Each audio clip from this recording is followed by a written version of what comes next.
ایک تو یہ ہو گیا. جی. دوسری یہ کہ گردے کی خود اپنی بیماریاں، گردے کے اندر کوئی انفیکشن یا اس کے اندر کوئی ایسی ڈیزیز ہیں جس کے مختلف نام ہیں، جس کی ضرورت نہیں ہے کہ ہر شخص کو معلوم ہو، ان ڈیزیز کی وجہ سے گردے خراب ہو رہے ہیں. کوئی سسٹمک ڈیزیز ہوتی ہیں جو کہ پورے جسم میں ہوتی ہیں، گردے سے براہ راست تعلق نہیں ہے ان کا، لیکن الٹیمیٹلی گردے کو خراب کر سکتی ہیں، جس میں سب سے مشہور جیسا کہ زیادہ تر لوگوں کے علم میں ہے کہ ہائی بلڈ پریشر ہے، شوگر کی بیماری ہے، اس طرح کی جو بیماریاں ہیں وہ الٹیمیٹلی گردے کو خراب کر سکتے ہیں. تو عام طور پہ پاکستان میں بھی اور پاکستان سے باہر بھی یہی قسم کی بیماریاں زیادہ کامن ہیں. اچھا ڈاکٹر صاحب، اگر بات کی جائے روزے رکھنے کے حوالے سے، جی، تو ان بیماریوں کی بنیاد پر کیا کچھ پابندیاں لگائی جاتی ہیں مریضوں پہ؟ یعنی کچھ ایسے مریض ہوتے ہیں جو اپنی اس طرح کی بیماریوں کی وجہ سے روزہ نہ رکھ پاتے ہوں، یا روزے کے ساتھ کوئی خصوصی احتیاط کرنے کی ضرورت پڑتی ہو انہیں؟ اس میں اس بات پہ ڈپینڈ کرتا ہے، اس بات پہ منحصر ہے کہ ان کی بیماری کس طرح کی، کیا نوعیت کی ہے. اب مثال کے طور پہ میں اسٹون کی بات کر رہا تھا یا پتھری کی بات کر رہا تھا، اس میں تو بالکل ظاہر ہے یہ بات کہ اس میں سب سے امپارٹنٹ چیز جو ہے وہ پانی ہے. مطلب پانی ایک طرح سے دوا ہے، پانی کے بعد باقی سب چیزیں آتی ہیں. تو اس میں روزے کے حوالے سے اگر آپ دیکھا جائے تو سب سے امپارٹنٹ وہ مریض ہیں جن کو گردے میں اسٹون ہیں، یہ اسٹون ہونے کی ٹینڈنسی، اسٹون ہوا تو کبھی یا ان کو خطرہ کہ اسٹون ہو جائے.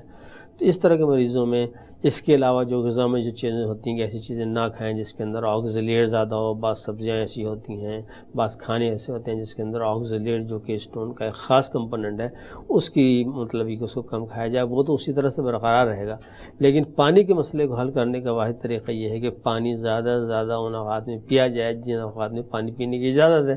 اس لیے روزے میں تو پانی نہیں پی سکتے ہیں. جی. تو اب یہ ہے کہ جیسے کہ میں مشورہ یہ دوں گا کہ جیسے کہ انہوں نے روزہ کھولا تو روزہ کھولتے ہی 3-4 گلاس پانی اتنا پی سکتے ہیں. ویسے بھی نارملی جس کو اسٹون کی بیماری نہیں بھی ہے تو وہ فوری طور پر پانی پی لے، پیٹ بھر جائے. اب پانی کی اچھی بات یہ ہے کہ فوراً ہضم ہو جاتا ہے. مطلب یہ کہ بظاہر تو ایسا ہوتا ہے کہ پیٹ بھر گیا ہے اور آپ کچھ کھا پی نہیں رہے ہیں اور دل تو یہ چاہتا ہے کہ فوری طور پہ پکوڑے اور اس طرح کی چیزیں کھا کے پیٹ بھر لیں.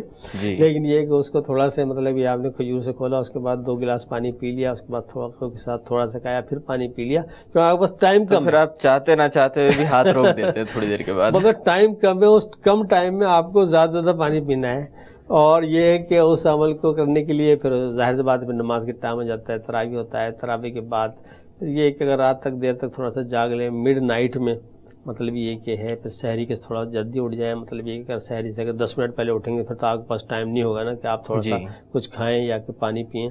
تو یہ کہ میں مشورہ یہ دوں گا کہ جن لوگوں کو پتھری کا ہے وہ تھوڑا سا جیسے 1 گھنٹے پہلے اٹھ جائیں، نماز پڑھی، پھر زیادہ پانی پیا. اس طور پہ میں نہیں کہوں کہ 100% کمی پورا کریں گے. وہ ظاہر سی بات ہے 24 گھنٹے کی کمی ہے، 10-8 گھنٹے میں تو پوری نہیں ہوگی، لیکن جیسے اگر 90% تک 80% تک پوری ہو جاتی ہے تو اس سے کہ آپ اس چیزوں کو بچ سکتے ہیں. یعنی جن لوگوں میں پتھری ہو چکی ہے یا ہونے کے امکانات دوسروں کی نسبت زیادہ ہیں ان کو پانی کا استعمال زیادہ رکھنا. جی بالکل نہیں، اصل میں یہ کہ پتھری کا یہ ہے کہ ایک دفعہ جس کو پتھری ہو جاتی ہے اس کو دوبارہ پتھری ہونے کے چانسز عام ویسے ہی زیادہ ہے. پھر اس کے تھوڑی سی فیملی کا بھی ٹینڈنسی ہوتی ہے جن کی فیملیز میں مراد یہ ہوتی ہے کہ فرسٹ ریلیٹو، یعنی کسی دور رشتہ دار کو، مطلب کہ بھائی بہنوں میں یا ماں باپ میں اگر کسی کو بار اسٹون بن رہے ہیں تو اس کو آپ کہیں گے فیملی ٹینڈنسی ہے. تو ان لوگوں میں زیادہ ہوتی ہے کیونکہ جینیٹک صحیح پتہ تو نہیں ہے کہ اسٹون کیوں بنتے ہیں، لیکن مختلف جو اس کے فیکٹرز ہیں اس میں سے ایک ہے، تو ان لوگوں کو ظاہر زیادہ احتیاط. اچھا ڈاکٹر صاحب، آپ نے غذا کا تذکرہ کیا تھا جو کہ آکزیلیٹ رچ ڈائٹ. جی جی. تو کن چیزوں کے اندر آکزیلیٹس ہوتے ہیں؟ کیونکہ یہ ایک خاص طرح کے پتھر ہوتے ہیں جو کہ بنتے ہیں. آکزیلیٹ جو مطلب اس کی تو پوری لسٹ ہے اور وہ اویلیبل ہے، لیکن جو خاص طور پہ جیسے کہ براؤن جو جس کو کہتے ہیں بریڈ، اس میں آکزیلیٹ زیادہ ہے بنسبت وائٹ بریڈ کے. جس طرح سے اسبگول کی بھوجی ہے اس کے اندر آکزیلیٹ زیادہ ہے. جو ہری رنگ کی سبزیاں ہیں جیسے پالک وغیرہ ہے اس کے اندر آکزیلیٹ زیادہ ہے. اور نٹس ہیں، بادام ہیں، اخروٹ ہیں، ان میں آکزیلیٹ زیادہ ہے.